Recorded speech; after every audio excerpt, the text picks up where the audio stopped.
waffles in the morning, syrup sweet and slow. Golden stacks are rising, sunrise in the glow. Sticky choice so grand, breakfast on demand. Smile and take my hand in waffle wonderland. Hey, what's up everybody? Welcome to the Wafflecast. So today we're going to be going over 10 cards that I think are going to be a huge impact on Standard coming out of Edge of Eternities. Now, there's a lot of stuff that came out, and on this one, I'm just going to do rares and mythics. I'm not going to do commons and uncommons, because as of right now, I feel like this is it's not as powerful of a set as Duskmorn and Bloomburrow and a couple other sets have had with the uncommons. And so, like I said, I'm just going to touch on the rares and mythics here that I think, and we're going to go over 10 cards. So we're going to start off with white. Normally I like to break it up into the colors and colorless and lands and things like that. So we're going to start with white, right? Esteli Reclaimer. I think that's how it's pronounced. I don't know. I'm terrible at pronouncing things. But anyways, it's on the screen for you to read. Costs 3 and double white. It's a 5/4 Angel Warrior with flying. When this creature enters, return target non-creature, non-land permanent card with mana value X or less from your graveyard to the battlefield, where X is the amount of mana spent to cast this creature. It has a warp of 2 and a white. So I find this interesting because we just had Abuelo's Awakening banned, and this does something similar to it, where it's bringing something back from the graveyard with a stipulation.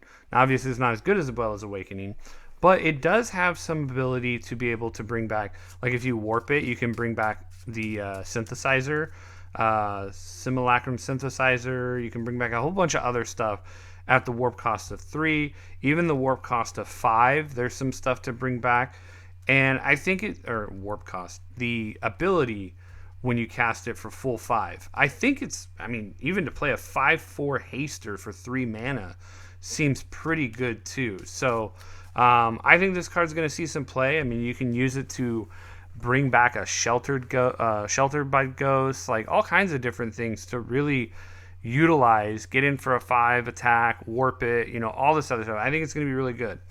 I think warp mechanic is broken as hell.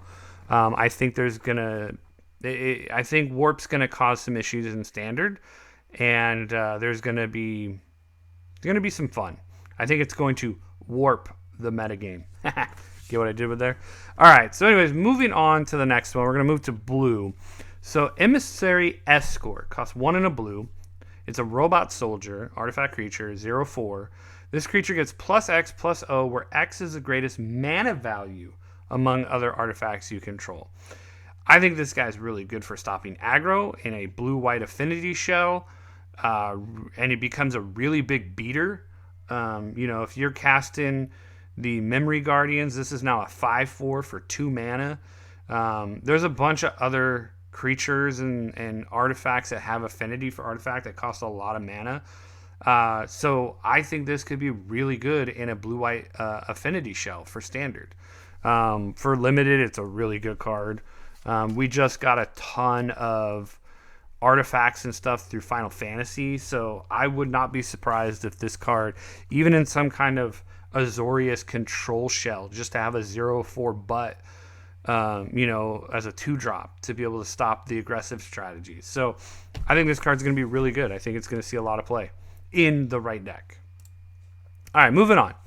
So there was the next couple of colors seemed really actually the whole set seemed underwhelming to me. But then again, that's just from my standpoint. I need to play with some of these cards to really get a good understanding. I think Station and Warp, as I was going through this, I saw Station cost being so high, and I see now why it's so high because of Warp, but I still think there's room for abuse. But we'll get into that later with some other cards. So anyways, Sunset Saboteur, 1 and a black. It's a 4/1 with Menace that has Ward. They have to discard a card to target it. Whenever this creature attacks, put a 1/1 counter on target creature an opponent controls. Now, at first, I'm like, that sucks. I don't want to put a 1/1 counter on my opponent's creatures. But then, it got me thinking. You're playing black. It's a 4/1 with Menace. As long as you keep one creature on the board at all times, or no creatures on the board at all times on their side, you're not growing a creature if they don't have one. You know, they got to have a creature to grow the creature. So if they don't have something to target, the ability just goes, okay, there's nothing to target, and we're going to hit you for 4. So I think this is a really strong card for black. I think this takes kind of the spot of the Evolved Sleeper, which was a really good card, but you had to mana sink into it. I think with this, you just have a 4/1 for 2 mana. So I think this is going to be really good in black. It's better than Dark Confidant because it has Menace and it's 4 power rather than 2 and you take damage. And a lot of other 2-drops. I mean, the Bat is still good for Disruption, but I think this is a solid 2-drop for black. And even green-black mid-range, this could do really well. So, yeah, you're fighting with Mosswort Knight or whatever. I can't remember the exact name, but you're fighting with the Knight and a couple other cards. But, I mean, mid-range, black-green mid-range, that's fine. I mean, it's a sticky body, in my opinion. So, all right, moving on to red. So, this card, Pain for All.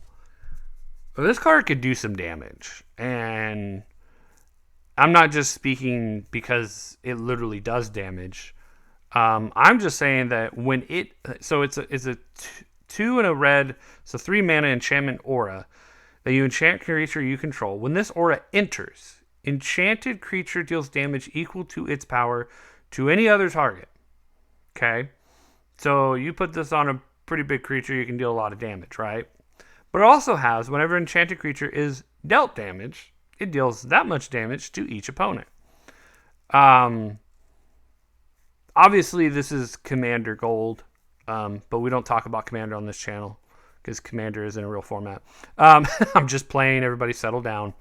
But the implications of it just in standard, it's like, okay, we took Monstrous Rage from you, but we're going to give you Pain for All. Like, as if red needed more ways to tickle you from the other side of the table without actually attacking. They really needed that, didn't they? No, they didn't. But for 3 mana, it's still a high mana cost for, let's say, mono red or aggro, but it's a finisher. So it's definitely a good casting cost for 3. I mean, look at Nemesis. Scream Nemesis costs 3 mana. So, I mean, slap this thing on a Nemesis, and then nobody wants to touch that thing with any direct damage. They got to have that hard removal spell. But the point is this thing, I think, can enable a lot of spicy damage combos out there.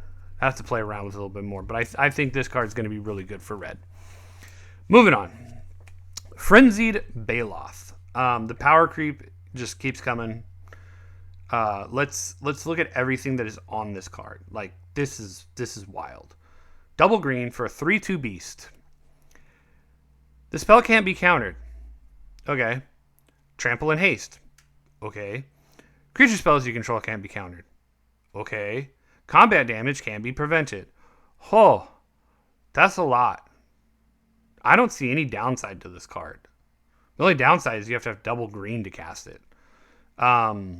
This card's nuts for green, and I think this is the best card in green out of this set. I mean, obviously there are some good commander cards in the set for green, you know, with the pseudo doubling season token cards that are out there. The land token one creates the lander tokens. I mean, there's a lot of that stuff in there. But I'm saying for like actual standard playability to create and warp a metagame and cause cards to be played, this is definitely going to see some play. I mean, if for some reason we get, you know, some super controlling decks out there with counterspells, this is just going to basically give it the bird and say, nice counterspells. And then having combat damage be prevented, I don't think is a huge thing, other than what, like, I'd have to look into the rules if protection gets around this, because damage can't be prevented as a replacement effect, and protection is a static ability. So I'd have to look into that further. So I'll check that. But if that is the case, then that's pretty sick. But anyways, let's move on. We're going to move into multicolored here. So I picked 2 for multicolor because it's multi. So we have multiple choices. I'm just full of them today, aren't I? First one I'm going to look at. Space-Time Anomaly. 2 white and a blue sorcery. Target player mills cards equal to your life total. This is actually pretty freaking nuts. And the reason being is we just got a blue-white life-gaining type scenario deck in with Final Fantasy. With I think it's Hope, where he also mills for the amount of life you've gained. So you're gaining life and milling them, and then pop this thing off, and you're gonna mill out pretty quickly on them. Like, this isn't just like it's gonna take me 20 turns to mill your deck out. No, it could take like 2 turns, maybe 3, depending on how fast you can pump your life up and do a lot of other shenanigans. Sorry, just thinking of mill bores me. No, I'm kidding. I actually like playing mill.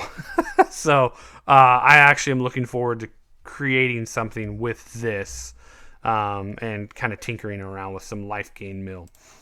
All right, so yeah.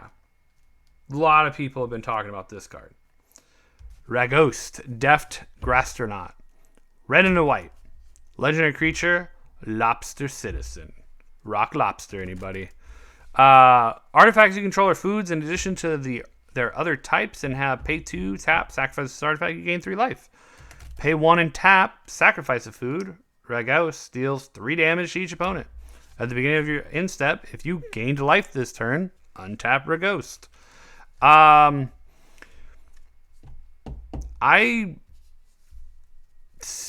Again, people were foaming at the mouth of this because of Commander, but I think this card could see some random red-white blast you in the face artifact type deck. I mean, we already saw it with some of the other stuff that's coming out, and red-white with Final Fantasy had a lot of equipments, and with the whole hero thing, being able to pump out some early equipments with hero dudes and then sacrifice them to deal damage, like, it wouldn't surprise me to see somebody come up with something like this. So I definitely would be on the lookout for this guy doing something in Standard. It is kind of like you're going to look at it and be like, something's fishy here. And it's probably going to be easily hated on, but at the same time, I don't know, maybe the deck becomes just so good that it's hard to hate on it. I mean, but I feel like there's some crazy artifact deck that can be made with this to really just power this through. I mean, being able to untap him, it says beginning of each instep, so it's not just your turn, it's their turn too. So if you gain life on their turn, you basically just get to shock them, lightning bolt them every time, because it costs 1 and tap him, so that's lightning bolt, and then paying 2 to sacrifice and gain. So you're basically like lightning helixing, and it's just a constant barrage. So it'll be interesting. I think you'll see play. All right, let's move on to my colorless pick here. This card, I could see why Abuela's Awakening was banned, because paying 4 mana to get this onto the field to go destroy target non-creature permanent, then this spacecraft deals 4 damage to each creature. That's pretty nuts, to be honest.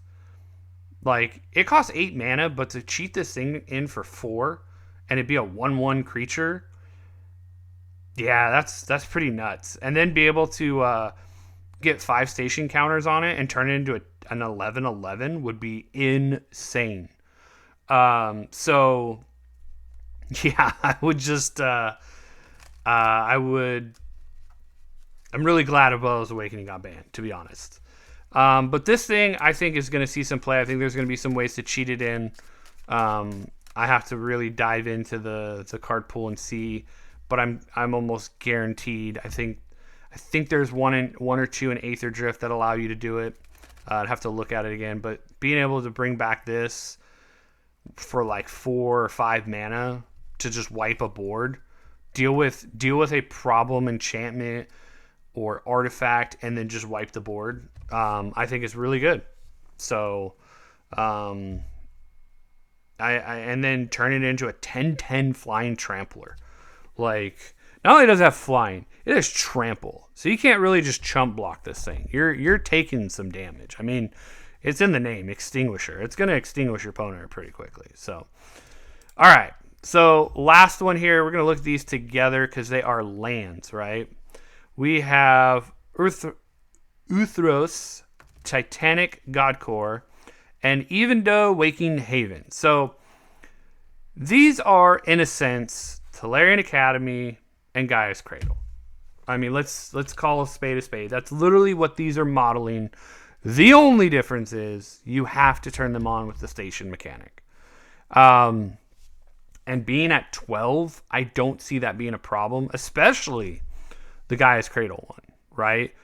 Evendo, because you're going to be playing creatures. So tapping for 1 green for each creature you control, you're playing tons of like Elf Ball or anything like that. This is going to get turned on fairly quickly. Playing on the other end of spectrums with Tolarian Academy here, there's a lot of ways to get some good artifact creatures into play, like Affinity. Like, I'm sure there's some Affinity nonsense that can happen with this, and then you just create a lot of mana and do some crazy things. Both of these are going to see play. I guarantee they're going to see play in Standard. The other 3, I feel like they swung and missed with the white one. They should have made it Sarah Sanctum. And we already have Cabal Coffers. So it's like, I feel like they could have reprinted the cycle in a way, and made it that much funner, I guess. Funner? I don't know. I think it would have been just cool to remake the cycle in a station way. Because, Sarah Sanctum's actually a pretty good card. Cabal Coffer is a pretty good one. People play them. I know they do. And I have no clue. I'd have to look it up what the red one is. But I'm sure they could have just reprinted the cycle as stations like this, and it would have been fine.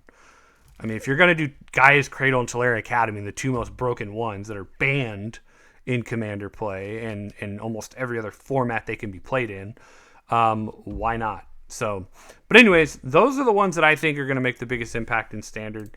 You tell me, what do you think? Do you think I got it wrong? Do you think I got it right?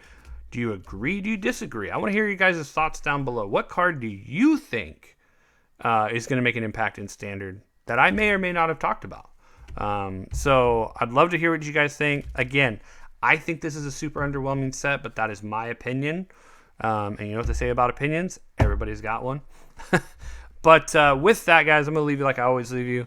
Hope you guys have a wonderful rest of your day. And as always, stay syrupy, my friends. Waffles in the morning, syrup sweet and slow.